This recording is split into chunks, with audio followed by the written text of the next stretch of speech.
Hello, my name is Sharon and welcome to my YouTube channel, Lifestyle with Sharon. Today I'm going to be showing you how to make a jambon.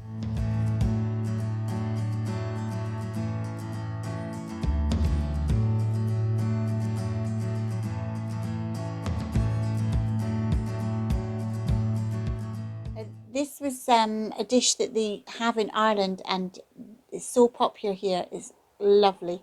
It's puff pastry with cheese and ham. But today, as well as that, I'm going to be showing you different variations so you can do something a little bit different. So I'm going to do 8 different types. So I hope you love the video and do give it that thumbs up. Share it with your friends on social media too, because it's a great dinner idea, or even as a snack or party food. It's just a really nice dish to do.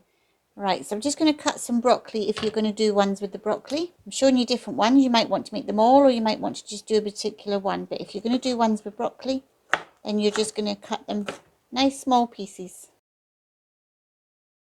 Okay, so sometimes you want to just take the outer part of the spring onion off like that.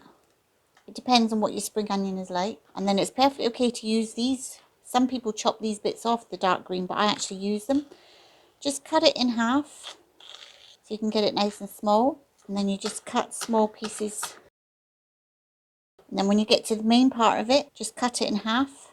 Not quite at the root end. Just score down, turn it around, score it down again. And then chop away into small bits like this.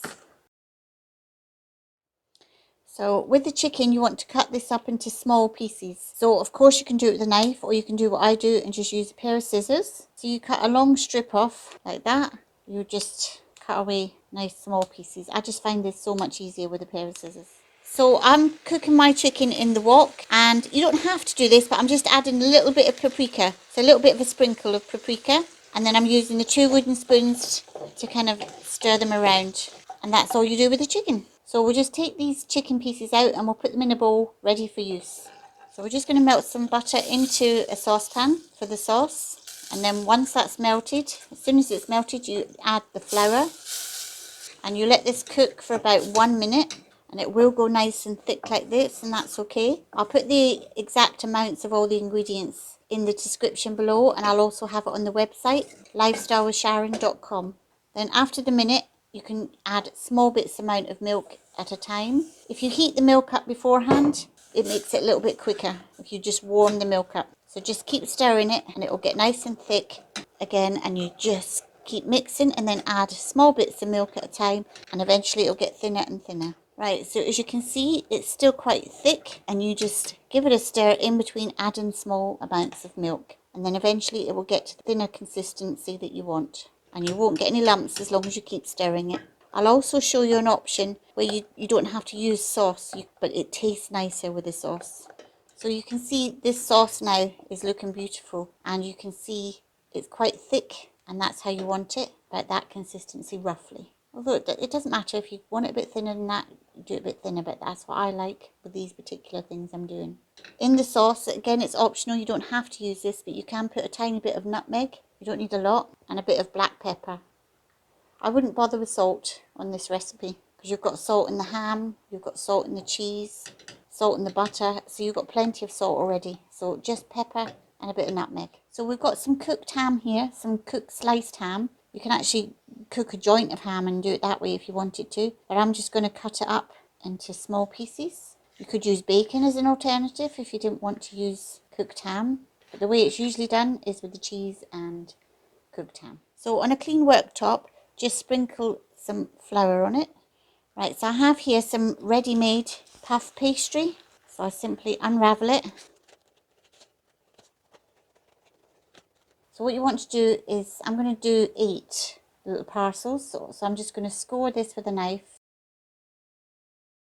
And then halfway here, I'm just guessing this. You can measure it if you want to get proper squares. Mine is not going to be proper squares, and that's okay. Then half again. I don't believe in everything has to be a perfect shape. It's different in a kitchen, in a restaurant, and they have to do it perfectly. But at home, it's different. So we've got 8 squares to work with. or 8 rectangles more like, but anyway, you can use exact ingredients or you can just guess it like I am. So for the first parcel, I'm going to be doing cheese and ham.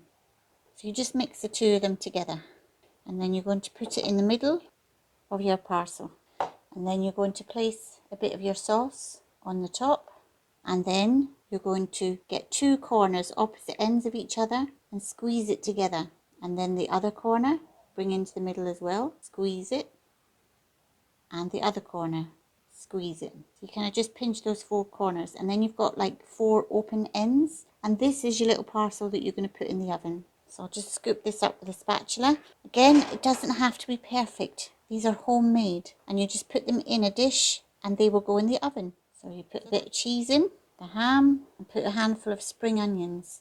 The spring onions really add that different texture to it. It's lovely. Again, just mix that around. You do it with your hands, and you just put that in the middle of your parcel. And a bit of the white sauce. Grab the both ends together. Another corner and another corner. You could put a bit of egg or milk on there, which will help it stick if you wanted to. I'll do that with the next one to show you. So the next one, small bit of cheese, small bit of broccoli. And you place it in the middle, the same as before. Put your sauce just on the top, because once that heats up, that'll all kind of sink into this. At the moment it's quite thick because it's gone cold, the sauce, but that'll melt and run into all this. So you can just get a little bit of egg or a bit of milk, even a bit of water would be fine, and just put a little bit on each corner. You don't want loads, just a tiny bit, as it gets too messy. Okay, so again, your 2 corners, stick it together like that, another one, and then the 4th one. And you've got these little parcels with little holes in the corners. So the next one, bit of cheese, bit of chicken. So you can understand why the chicken has to be small pieces. And so you put that into your middle, a bit of sauce, corners. As I said, you don't have to do the corners, but it just does make it a little bit better to stick. And sometimes when you're cooking them, it will actually just come apart, and that's okay. Some stick and some don't. That's quite normal with these, and you'll see what happens when it does. They look really nice when they do come apart. So now we're going to do cheese, chicken. These are different ideas, so I'm doing one of each. Normally at home you might only just pick one of these and do that, and you don't have all the palaver of making lots of different ones. Excellent for a party. You can make a whole pile of different ones. Right, so you've got ham, chicken and cheese in there. It doesn't matter if you overfill them. It will just ooze out the edges and it will just be delicious. In fact, you don't want perfection with these things. You want them to be nice and messy. So another idea is cheese, broccoli. It is important to cut this broccoli up nice and small. Right, so cheese, broccoli, ham. And because it's quite thick at this stage when it gets cold, I tend to use a knife to kind of scrape it off the spoon.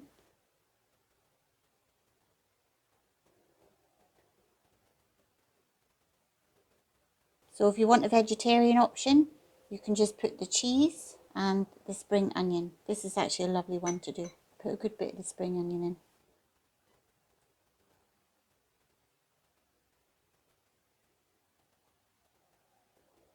I forgot to put sauce in that, so I just opened it back up and put it back in. If you don't, it's not the end of the world. But it is lovely with the sauce. These are messy, but oh my goodness, so worth it. So this one is without the sauce. So this is another idea. It tastes very different again, but it's still delicious. So you just put in a little bit of your cheese, and then you have an egg. And you just mix that around. I'd say half an egg actually with one parcel. So I'm just going to put extra cheese in here for a minute. This will make 2 parcels. I think with this one I'm going to put the cheese, some ham and the spring onion with the egg instead of the sauce. You could do it with the chicken of course as well. You can mix around. I'd love to hear in the comments what you'd like to put in yours, and if you can think of a different idea, you know, it would be nice to hear from you. Red peppers, mushrooms, you know, you can do whatever you like. So I'll just put this in the middle. You don't want to be doing this one with your hands. Well, you could, but it's just a bit more messy. I'm just going to do this with my hands. If you haven't got a pastry brush, you can just get your finger and dip it in the egg. And do it this way. Same principle. Corners into each other. Give it a bit of a squeeze. Bring this one up. Bring this one up. And just squeeze it together. You can fold it over if you wanted to. And that's your parcel. I'm going to use the egg and do an egg wash on the top of the pastry. Again, it doesn't have to be perfect, and it doesn't matter if it gets onto the filling part, it's fine. This just gives it a lovely golden colour. So I'm going to put 6 in the oven, because that's all I can fit in my tray, and then I'll cook the other 2 afterwards, and I'll show you what they all look like when they come out the oven. Okay, so here we have our delicious jambons. So this is what I was talking about earlier, where some parcels might stay closed and some might open up. But when it opens up, you see all that lovely filling, and it just looks so delicious. These are so tasty. And the smells gorgeous. So I'll just dish these up now.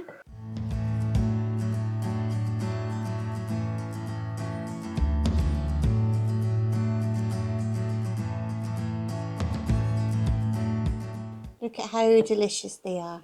And believe me, they taste wonderful. You could even, if you have any sauce left over, you can just pour the sauce over your jambon. Right, because we've got cheese inside, do be very careful because they are roasting hot at first. So do give them a few minutes to cool. And then the best way is just to pick it up and bite it instead of with a knife and fork. And I'm so looking forward to this. Oh, very nice. Well, enjoy making yours and enjoy eating them like I am now. So look forward to seeing you in the next video.